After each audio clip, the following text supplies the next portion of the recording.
Olá, ouvinte! Aqui é o Literatura Oral, podcast de leitura comentada que hoje traz uma sugestão literária. Eu sou Sabrina Siqueira. Como é que vocês estão? Este é o primeiro episódio de 2023. Então, feliz ano novo, que seja um ano de realizações e felicidade para todos nós. Que seja um ano de colheita de tudo que a gente tem plantado. Antes de começar, já te inscreve no canal e deixa teu like, que é para este episódio chegar ao máximo de pessoas possível. No último episódio, terminei a leitura comentada de partes do romance Senhora, de José de Alencar. Hoje trago como sugestão o livro Trilogia da Terra Espanhola, da professora doutora, pesquisadora de literatura e tradutora Luciana Ferrari Montemeso. Este livro é resultado de uma pesquisa de pós-doutoramento da Luciana, que é professora na UFSM, aqui na cidade em que eu moro, Santa Maria, no Rio Grande do Sul. A professora Luciana fez parte da minha banca de doutorado, inclusive. Trilogia da Terra Espanhola traz 3 peças, traduzidas por ela, do poeta e dramaturgo espanhol Federico García Lorca, além dos comentários da tradutora. As peças são Bodas de Sangue, Irma e A Casa de Bernarda Alba. Vamos saber um pouco sobre o autor? García Lorca viveu entre 1898 e 1936. Morreu com apenas 38 anos, assassinado no início da Guerra Civil Espanhola, que aconteceu entre 1936 e 1939. Ele nasceu em Granada e morou um tempo em Madrid. As peças Bodas de Sangue e Irma tinham sido traduzidas pela também poeta Cecília Meirelles na década de 1940, mas somente na década de 1960 as primeiras traduções de Lorca são publicadas no Brasil. Tanto em 1940, com Getúlio Vargas, quanto em 1960, o Brasil estava ou vivendo uma ditadura ou na iminência de governos ditatoriais. Lembrando que a ditadura militar começa em 1964. Lorca, por sua vez, foi um autor que incomodou o governo espanhol fascista, a ponto de o prenderem e assassinarem. Portanto, traduzir, publicar e lançar luz para a voz de Lorca constituiu uma forma de enfrentamento nesses períodos, tanto em 1940 como em 1960 e agora em 2021. Se Lorca incomodou tanto o governo fascista espanhol a ponto de silenciarem ele para sempre, só por isso já valeria dar uma olhada no que escreveu esse autor.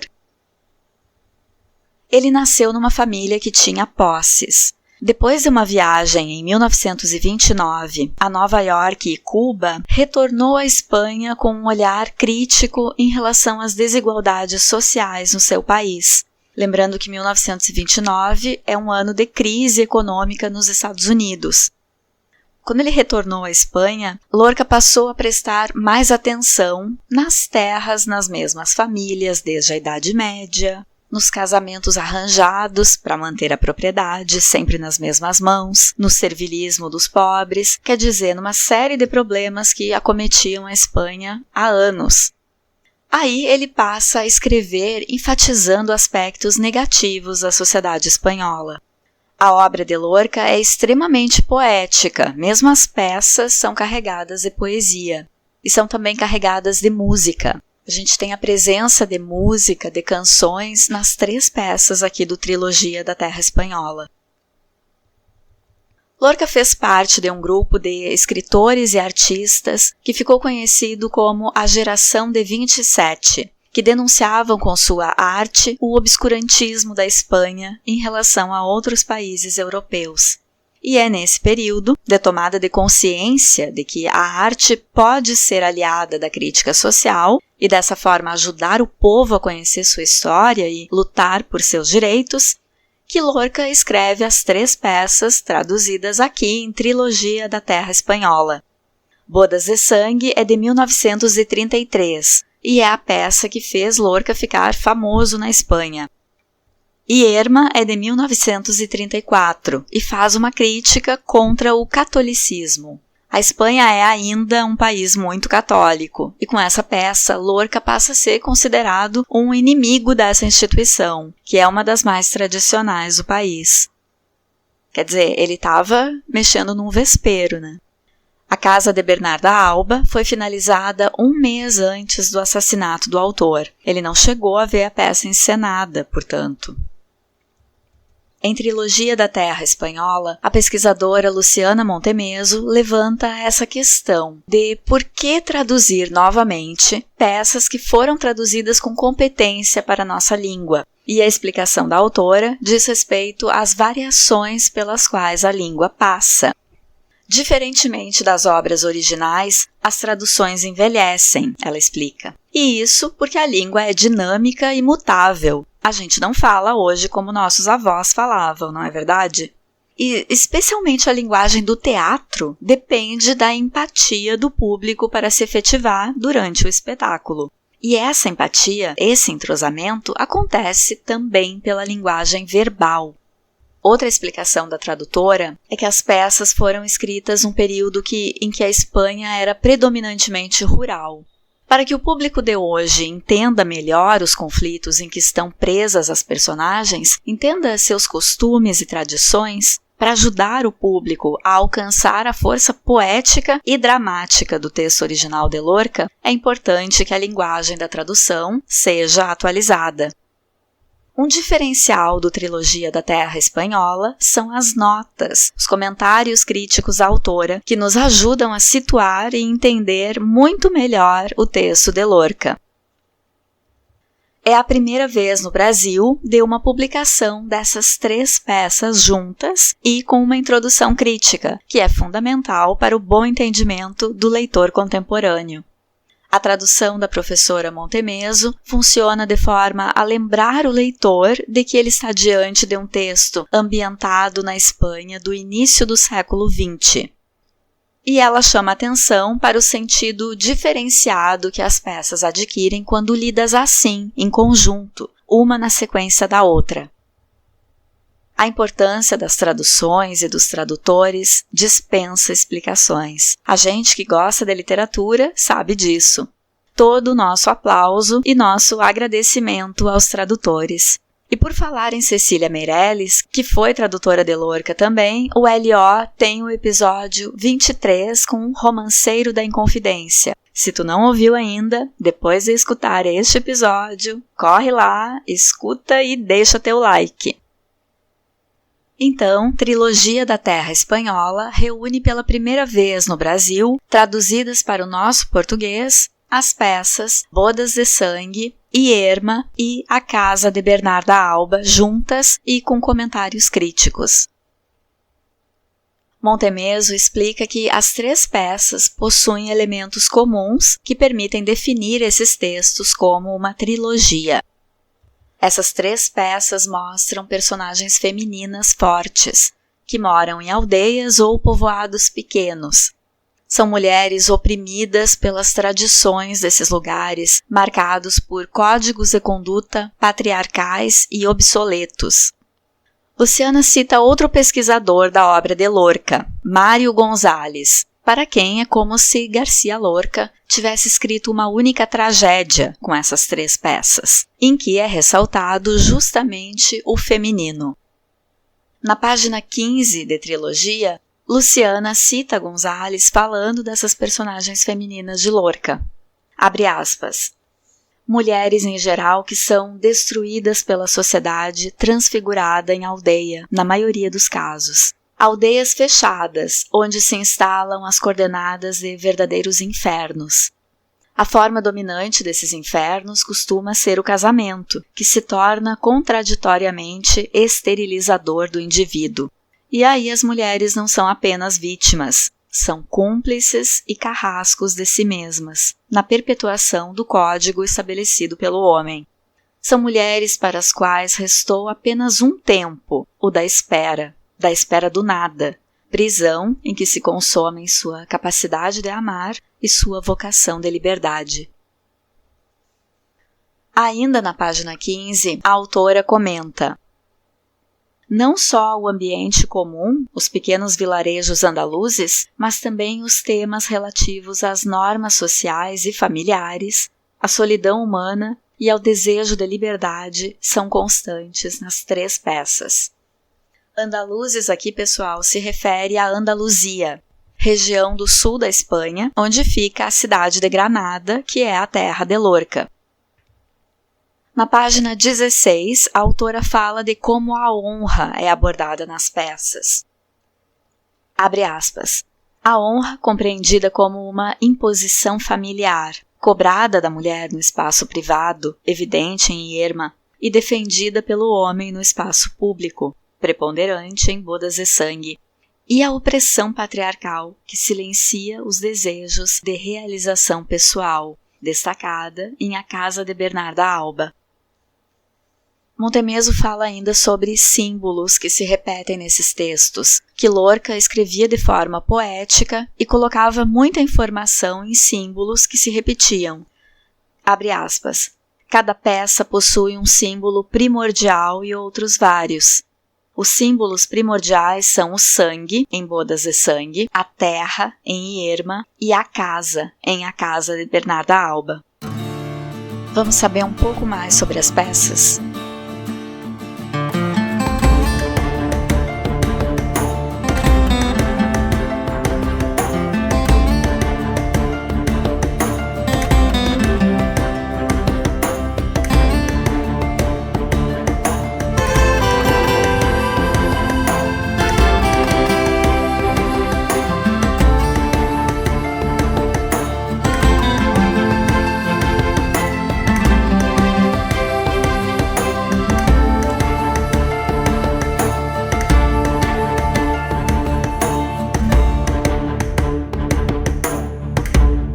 As 3 peças trazem uma questão de que as mulheres não têm acesso à informação, uma reclamação das personagens femininas de que não sabem das coisas. Em Bodas de Sangue, a noiva não participa da escolha da data do casamento, por exemplo. É definido entre a mãe do noivo e o pai dela. Em Irma existe essa lamentação por parte da protagonista, Irma, de que não sabe das coisas, de que é um lamento por as mulheres não saberem, não terem informação, não terem conhecimentos. E em A Casa de Bernarda Alba, a própria protagonista não sabe, ela pensa que sabe tudo, que domina tudo dentro de casa, mas ela não vê, não percebe a grande avalanche de sentimentos que está crescendo entre as filhas. Bodas de Sangue. Essa peça é sobre um casamento que termina em tragédia porque a noiva foge com o antigo namorado, que por sua vez é da família que assassinou no passado o pai e o irmão do noivo. O argumento para essa peça foi um crime passional noticiado nos jornais num povoado espanhol em 1928. Essa peça é de 1933. A noiva da peça vive em uma cueva, que é uma espécie de caverna incrustada na rocha, muito comum na Andaluzia. Irma, peça de 1934. Garcia Lorca menciona nessa peça uma romaria que existe em um município da província de Granada, todo dia 5 de outubro, desde o século XVII, que é a Romeria del Cristo del Paño, que reúne muitas mulheres que desejam engravidar. Na peça, a protagonista, Irma, é obcecada por engravidar. Na página 27, sobre Irma, Luciana Montemeso fala, abre aspas, Irma é uma mulher conflituada entre o desejo de ser mãe, o qual não consegue realizar, e a aparente tranquilidade do casamento. Como o desejo não se concretiza, a protagonista vai aos poucos se tornando taciturna e amarga, deixando-se dominar pelo desespero. Paradoxalmente, embora se veja ligada à terra cultivada por Juan, Irma se sente seca, murcha, incapaz. Fecha aspas. Bom, Juan é o marido de Irma. E aí Luciana explica que a palavra, o termo iermo, significa terreno seco, impróprio para o cultivo. E mais pra frente ela vai explicar que isso é uma coisa que Lorca faz muito nas peças e nos textos dele. Colocar nomes de personagens que têm um significado, como Irma, significando seca, não fértil. A personagem Irma acaba por enlouquecer. A Casa de Bernarda Alba. Garcia Lorca faz referência a uma vizinha da família dele de quando era criança. Foi a última obra do poeta.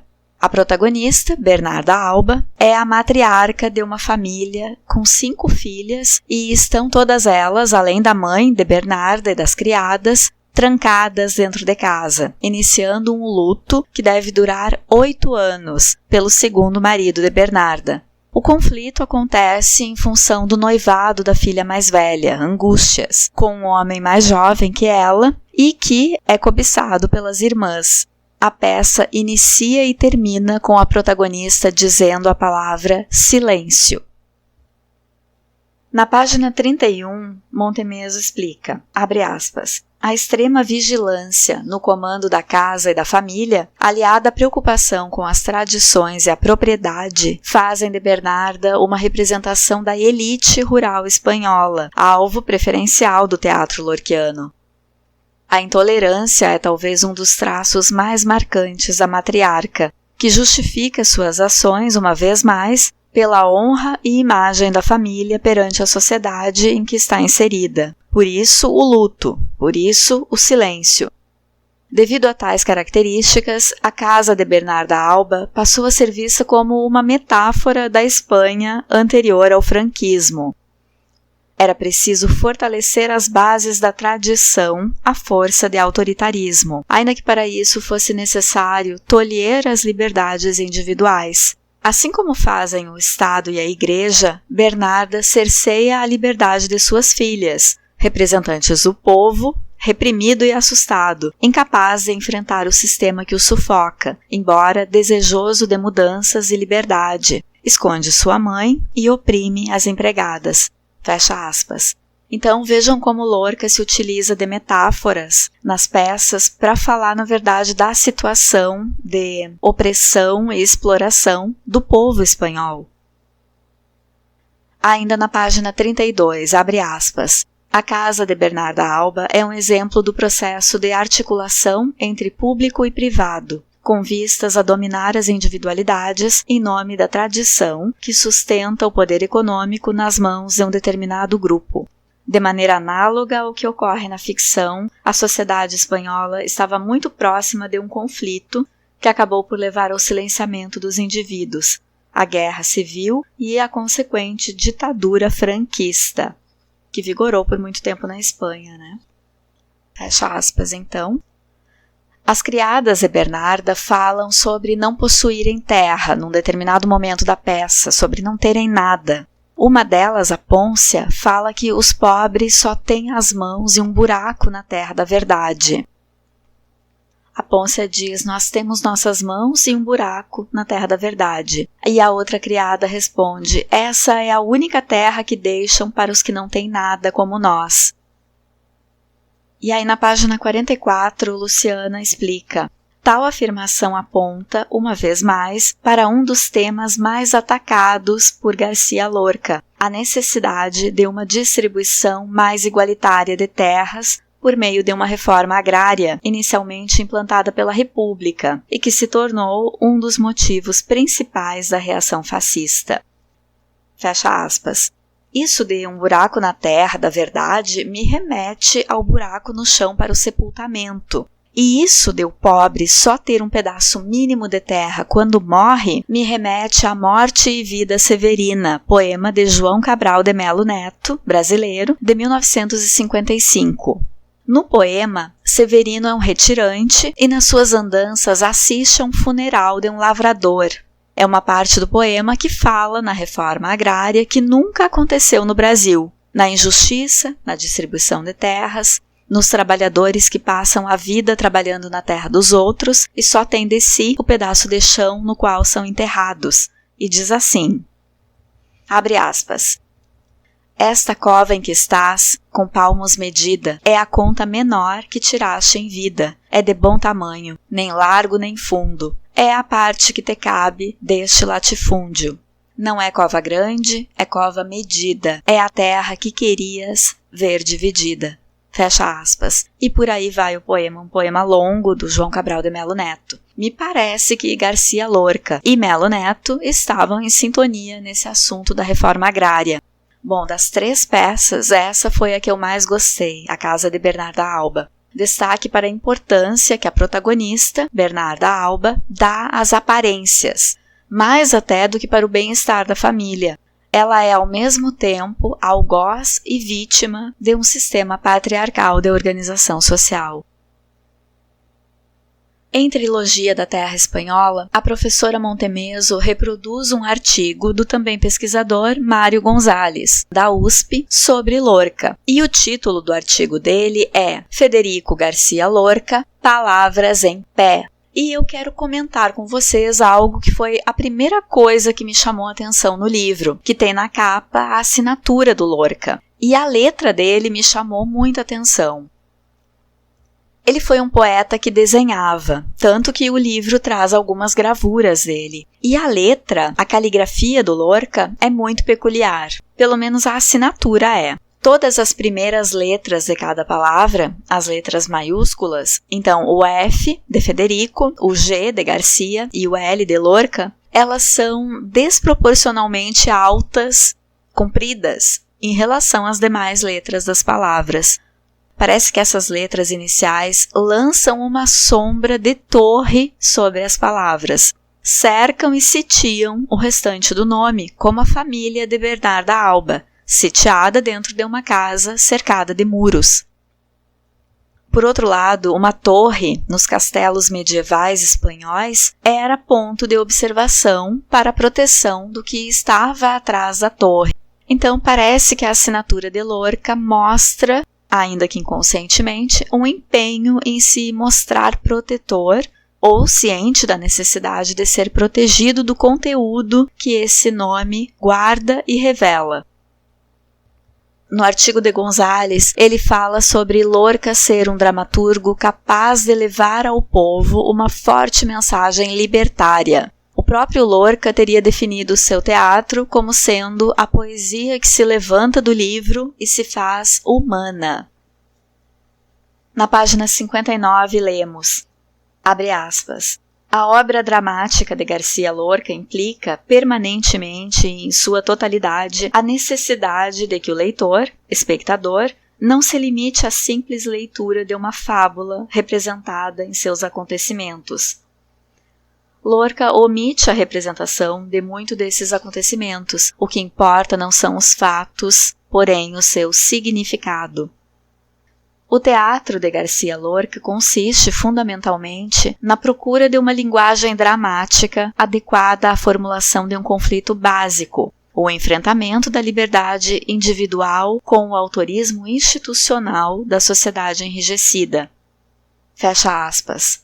Ao todo, Lorca escreveu 14 peças. Na página 61, lemos, abre aspas, em todo o teatro de Lorca, seus heróis, na maioria das vezes suas heroínas, são as vítimas do conflito apresentado. Então, as heroínas são as vítimas. Eles se defrontam com uma sociedade transmutada, em geral na figura de uma aldeia ou da cidade provinciana. Espaço limitadíssimo, onde todo mundo vigia todo mundo, onde tudo se sabe, onde a opinião alheia, baseada na decantada honra, ganha estatuto de sentença irrevogável. Fecha aspas. Eu encerro este episódio com um agradecimento e os meus parabéns à professora Luciana Montemeso pela pesquisa, pela tradução e pelos comentários críticos. Adorei conhecer Lorca. Eu já tinha escutado a professora falar desse autor em palestras, mas adorei finalmente ler e, melhor ainda, ler com esse aparato histórico, com esse embasamento crítico. Saber das escolhas de vida do autor, que em determinado ponto de sua vida assinou uma carta em defesa a Luiz Carlos Prestes, que estava preso no Brasil, no governo de Getúlio Vargas, na ditadura de Vargas. Saber do que culminou no assassinato de Lorca, de como ele foi um autor engajado. Apesar de serem textos sobre a Espanha do início do século XX, são muito atuais e nos dizem muito. Aqui no Brasil, a gente acaba de fechar um ciclo de flerte do poder executivo com o fascismo. E é preciso estar sempre alerta sobre o que são direitos do povo e sobre renovação democrática, porque esses são valores que precisam de zelo e observância, como parecem fazer as primeiras letras da assinatura de Lorca, que eu chamei de letras torre. Para quem quiser adquirir o livro, eu vou marcar a autora no post do Instagram e também com a editora Bestiário. Por hoje eu fico por aqui. Me conta nos comentários o que achou das peças de Federico Garcia Lorca, se já conhecia o poeta e dramaturgo, se ficou com vontade de ler. No próximo episódio do Literatura Oral, eu volto com mais sugestão literária ou leitura comentada. Fiquem bem, um abraço e até lá!